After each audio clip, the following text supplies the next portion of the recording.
हरे कृष्णा, राधे राधे। कैसे हैं आप सभी लोग? आशा करता हूं आप बहुत बहुत अच्छे होंगे। आज है 19 मार्च और 19 मार्च 2024 के हरियाणा करंट अफेयर इस वीडियो में हम लोग जानने वाले हैं। तो आइए सेशन की करते हैं शुरुआत मेरे प्यारे दोस्तों। तो दोस्तों, अगर हम लोग आगे बढ़ते हैं, आप लोगों को इस क्लास का पीडीएफ फाइल मिलेगा स्टार आईक्यू एजुकेशन चैनल पे, और के अलावा मेरे द्वारा पढ़ाए गए हर एक लेक्चर का पीडीएफ फाइल आपको star IQ education Telegram channel पे मिल जाएगा। आपके लिए पहला सवाल है कि 18-19 मार्च को चौधरी चरण सिंह हरियाणा कृषि विश्वविद्यालय हिसार में कृषि मेले का आयोजन किया जा रहा है। इस मेले का थीम क्या है इस बार? तो इस मेले का थीम है खेती में ड्रोन का महत्व। मैं इस मेले में जाके आया था और इसका एक वीडियो पार्ट 1 का, एक्चुअली बहुत बड़ा मेला था। गर्मी भी बहुत ज़्यादा थी और दूसरी बात ये कि मुझे काम था, इस करके मैं पूरा मेला विजिट नहीं कर पाया। हाफ की वीडियो बनाई है, मैं उसको अपलोड करूंगा, आप देख लेना। अगर आप किसी और ज़िले से हैं तो, और अगर लोकल से हैं तो बिल्कुल देख सकते हैं आके भी यहाँ पे प्रैक्टिकल। तो खेती में ड्रोन का महत्व इस बार का इसका थीम था। ये हरियाणा की एग्रीकल्चर यूनिवर्सिटी है, यहाँ पे लगा है। और ये यूनिवर्सिटी का सेटअप कब हुआ है? इस यूनिवर्सिटी का सेटअप हुआ है आपका 2 फरवरी को। 2 फरवरी 1970 को जो है ना इस यूनिवर्सिटी का सेटअप हुआ है। इसके वीसी का नाम क्या है? B.R. कंबोज है। ये ध्यान रखना आप लोग, B.R. कंबोज जो है ना इस यूनिवर्सिटी के वीसी का नाम है। आगे बढ़ते हैं हम लोग। और हाँ, इसमें और बहुत सारी चीज़ें थी, जैसे इस मेलों में किसानों के साथ साथ बीज है, उर्वरक है, कीटनाशक है, कृषि मशीन यंत्र है, इनकी कंपनियां, ये सब कुछ इसमें हिस्सा ले रही है। काफ़ी इंटरेस्टिंग होता है, बहुत सारी चीज़ें इसमें यूनिक चीज़ें हैं जो मुझे भी बहुत सारी चीज़ें सीखने को मिली यहाँ पे जाने के बाद में। हाल ही में केंद्रीय मंत्री द्वारा 939.17 करोड़ की लागत से किस राष्ट्रीय राजमार्ग पर पलवल अलीगढ़ खंड की 22.72 किलोमीटर लंबी 4 लेन की परियोजनाओं को मंजूरी दी गई है? तो अभी हाल ही में केंद्रीय मंत्री के द्वारा 939.17 करोड़ की लागत से राष्ट्रीय राजमार्ग number, national highway number 334D, 334D जो है ना, इसकी 4 लेन की एक परियोजना है, उसको मंजूरी दी गई है नितिन जयराम गडकरी जी के द्वारा। हरियाणा के अंदर इस बार टोटल मतदाता कितने हैं? तो एक ऑफिशियल न्यू अपडेट के साथ 1,99,38,247 टोटल वोटर्स है। और हरियाणा के अंदर इतने तो वोटर हैं, और इसमें 85 साल से ऊपर वालों की संख्या 2,64,760 है।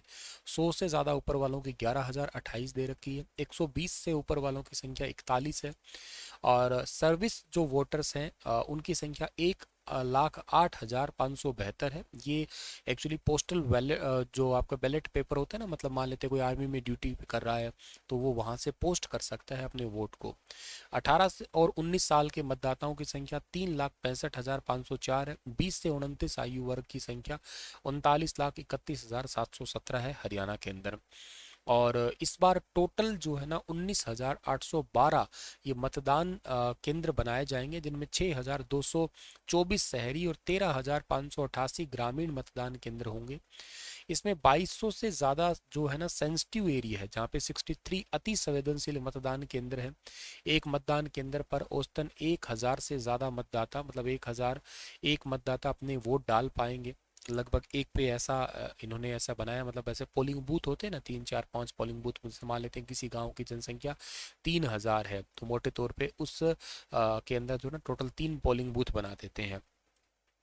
और हरियाणा के अंदर मुख्य निर्वाचन अधिकारी कौन है? अनुराग अग्रवाल है। इन्होंने और हरियाणा के अंदर जो है ना पैरामिलिट्री फोर्स की 200 कंपनियां मांगी है। 2,300 से ज़्यादा मतदान केंद्र हरियाणा में है, तो इनमें गड़बड़ी होने की संभावना है, क्योंकि ये सेंसिटिव जोन है जहाँ पे अक्सर लड़ाई झगड़े हो सकते हैं। इस बार राजीव कुमार सर ने स्पेशली कहा है कि हम पैरामिलिट्री फोर्सेस का यूज़ करेंगे।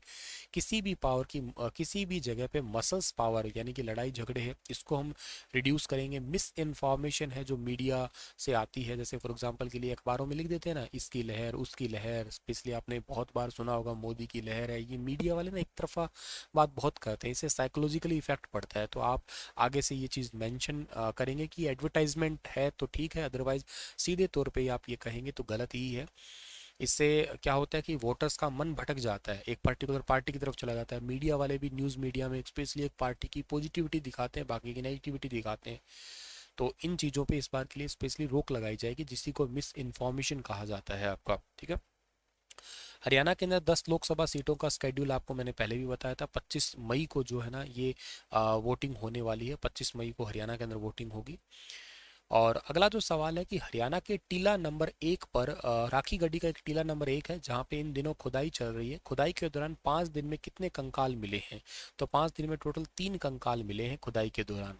तो दुनिया की सबसे बड़ी हड़प्पा कालीन साइट है ये। और यहाँ खुदाई के दौरान 5 दिन में 3 कंकाल मिले हैं, एक महिला, एक पुरुष और एक बच्चे, और तीनों को एक ही साथ दफनाया गया, तीनों को पास पास दफनाया गया है। एक ही परिवार के लोग माने जा रहे हैं। और के अलावा खाने की टेबल, यहाँ पे बहुत बड़ा टेबल जो है ना कंकाल के रूप में वो भी यहाँ पे मिला है। साल 2016 में टीला नंबर 7 पर डेक्कन यूनिवर्सिटी के पूर्व चांसलर प्रोफेसर वसंत सिंधे के नेतृत्व में खुदाई की गई थी। तब टोटल 62 कंकाल मिले थे यहाँ पे। एक कंकाल में डीएनए मिला था जिसकी जांच भारत और कोरिया के अंदर भी हुई थी। डीएनए से पता लगा कि 4,500 साल पुरानी हड़प्पा कालीन संस्कृति की ये प्रूफ है ये। और हड़प्पा कालीन संस्कृति 5,000 साल पुरानी है, तो लगभग ये सबसे बड़ी साइट मानी जाती है ये वाली। अच्छा, मैं आपको थोड़ा सा ना यहाँ पे बता देता हूँ कि ये राखी गढ़ी जो है ना ये एशिया की सबसे बड़ी साइट या सबसे बड़ा टीला कह सकते हो आप लोग ये, ठीक है।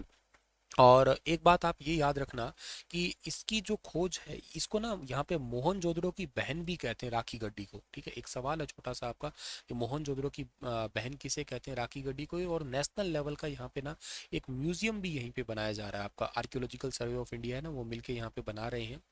और एक इसके अलावा आप लोगों को याद करना है यहाँ पे इसकी जो स्टार्टिंग में इसकी खोज वगैरह जो की गई थी ना वो डॉक्टर सूरज भान जी के द्वारा की गई थी 1963 से लेके और 1969 के दौरान।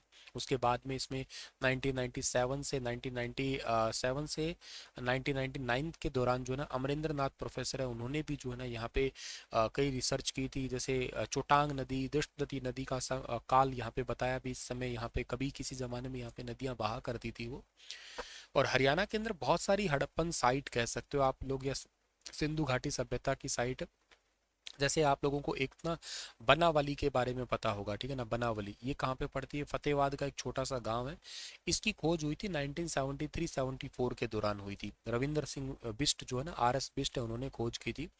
और ये रंगोई नदी के किनारे ऐसा माना जाता है कि यहाँ पे मिट्टी का हल का खिलौना मिला था। के साथ साथ जो है ना ये एक ऐसी साइट भी है जहाँ पे विचित्र पशु की आकृति मिली है। वाटर ड्रेनेज का सिस्टम यहाँ से नहीं मिला, बाकी सभी साइट से मिला है बट इस साइट से नहीं मिला था वो। और के अलावा जो ना जुते हुए खेत के साक्ष्य, अध जले जौ के साक्ष्य, ऐसे कई सारी चीजें यहाँ से मिली है। अच्छा, इसके अलावा अग्नि वेदियां भी यहाँ से मिली है। अग्नि वेदी मतलब यज्ञ कुंड वगैरह जैसे कहते हैं ना, ये चीजें हैं आपके यहाँ पे। के अलावा यहाँ पे जो है ना एक बेसिकली वो मिले हैं जो धड़, सिंह, बैल के ऐसे जो विचित्र पशु कह लो आप लोग, उस टाइप के जो है ना यहाँ पे सामग्री देखने को मिली। और आपको कोई साइट याद करनी हो तो, और साइट आपको याद करनी हो तो भिडाना साइट एक बहुत इंपॉर्टेंट है। ये भी फतेहबाद के अंदर हो सकती है भिडाना साइट, ये भी इंपॉर्टेंट है आपके लिए याद करने के लिए। फतेहबाद डिस्ट्रिक्ट की है ये। और एक इसके अलावा साइट जो है ना आपको याद रखना है, फतेहबाद की ही साइट है जिसका नाम है कुणाल, ठीक है ना। और ये साइट जो है ना इसमें कहते हैं राजा का मुकुट मिला है यहाँ से, सिंधु घाटी सभ्यता से पहले की साइट मानी जाती है ये।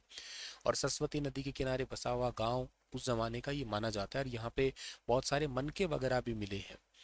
के अलावा कोई और इम्पोर्टेंट साइट हरियाणा के अंदर जो है ना वो है एक मिथ्याथल साइट, बड़ी इंपॉर्टेंट है हरियाणा के अंदर। मिथ्याथल ये गांव है, भिवानी का गांव है मिथ्याथल।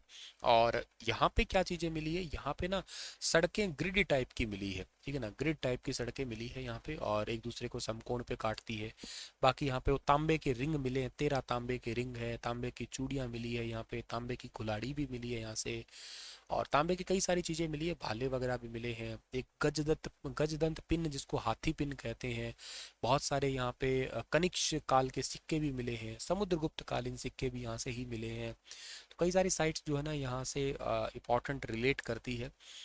के अलावा आप लोगों से और क्या सवाल पूछे जा सकते हैं, और आपसे फरमाना पूछा जा सकता है, ठीक है ना। फरमाना ये बहुत इंपॉर्टेंट है, इसके बारे में भी कई सारे सवाल आए हैं। फरमाना के बारे में, रोहतक की साइट है ये। अच्छा, फरमाना से क्या चीज मिली है जो बहुत इंपॉर्टेंट है? सेल खड़ी की मोहरें मिली है, ठीक है ना। सेल खड़ी, ठीक है ना, सेल खड़ी, 12 खड़ी जो ना ये मोहरें मिली है यहाँ पे। जिससे बेसिकली जो सिक्के ढालने के सांचे वगैरह भी मिले हैं यहाँ पे। कुछ कब्रिस्तान भी मिले हैं यहाँ पे देखने को। और भी बहुत सारी साइट है हरियाणा के अंदर। एक भगवानपुर साइट भी है, कुरुक्षेत्र की साइट है जो भी फेमस मानी जाती है। किसके लिए? वैदिक लोगों से संबंधित चीजें हैं। कई सारे कांच और तांबे की चूड़ियों से संबंधित भी साइट मानी जाती है ये, ठीक है। और एक गिरावट है रोहतक से याद आया मुझे, ठीक है, तो वो साइट भी इंपॉर्टेंट है जहाँ से ना मिट्टी के बर्तन मिले हैं, मिट्टी के भट्टियाँ मिली है, कुछ खाना पकाते थे कहते हैं उस साइड से। तो ये हड़प्पन साइट मतलब काफ़ी ज़्यादा ज़रूरी है और आप लोगों को याद भी रहनी चाहिए, आपके एग्ज़ाम में पूछी भी जाती है ये। हाल ही में निम्नलिखित में से कौन सा देश अंतरराष्ट्रीय सौर गठबंधन आईएसए इंटरनेशनल सोलर अलायंस का 97वां सदस्य बना है? One of the most important question. इसका 97वां नंबर मेंबर बना है कौन? पनामा बना है, ध्यान रखना आप लोग। अच्छा मैं आपको बताता हूँ इसके अंदर ना 95th नंबर मेंबर कौन बना है। 95th नंबर मेंबर तो बना था इसका चिल्ली बना था, ध्यान रखना चिल्ली, ठीक है। और के साथ में 96 नंबर मेंबर कौन बना, चलो आप कमेंट में बताओ 96 नंबर मेंबर कौन बना। 97th मैंने आपको बता ही दिया, पनामा बना है। और इंटरनेशनल सोलर अलायंस जो है आईएसए, इसका हेडक्वार्टर कहाँ पे है? इसका हेडक्वार्टर हरियाणा के गुरुग्राम में पड़ता है। इसके चेयरपर्सन कौन है? इसके चेयरपर्सन का नाम है अजय माथुर है, ठीक है ना, अजय माथुर। अजय माथुर जो है इसके चेयरपर्सन है। और एक कोप 21 हुआ था, कोप 21 कॉन्फ्रेंस ऑफ पार्टी 21 हुआ था फ्रांस के अंदर। वहां पे ये समझौता हुआ था, साल 2015 के अंदर इसको सेटअप किया गया था। जो उष्ण कटिबंधीय वाले देश है ना, वहां पे सोलर एनर्जी का यूज किया जाए इसी के लिए। आज इसके अंदर टोटल 97 कंट्री हो चुके हैं। 97th नंबर जो है ना पनामा है, 95th चिल्ली था, 96th मैंने आपसे पूछा है, होमवर्क है ये सवाल का आपका, तो बताना जरूर, अदरवाइज मैं अगली क्लास में जरूर बताऊंगा ये आपको। और आपके लिए एक सवाल और छोड़ रहा हूँ, 37वें सूरजकुंड अंतर्राष्ट्रीय शिल्प मेले का उद्घाटन किसने किया था? बताना इसके बारे में विस्तार से। कल फिर हाजिर होता हूँ लेटेस्ट अपडेट के साथ में। Thank you so much.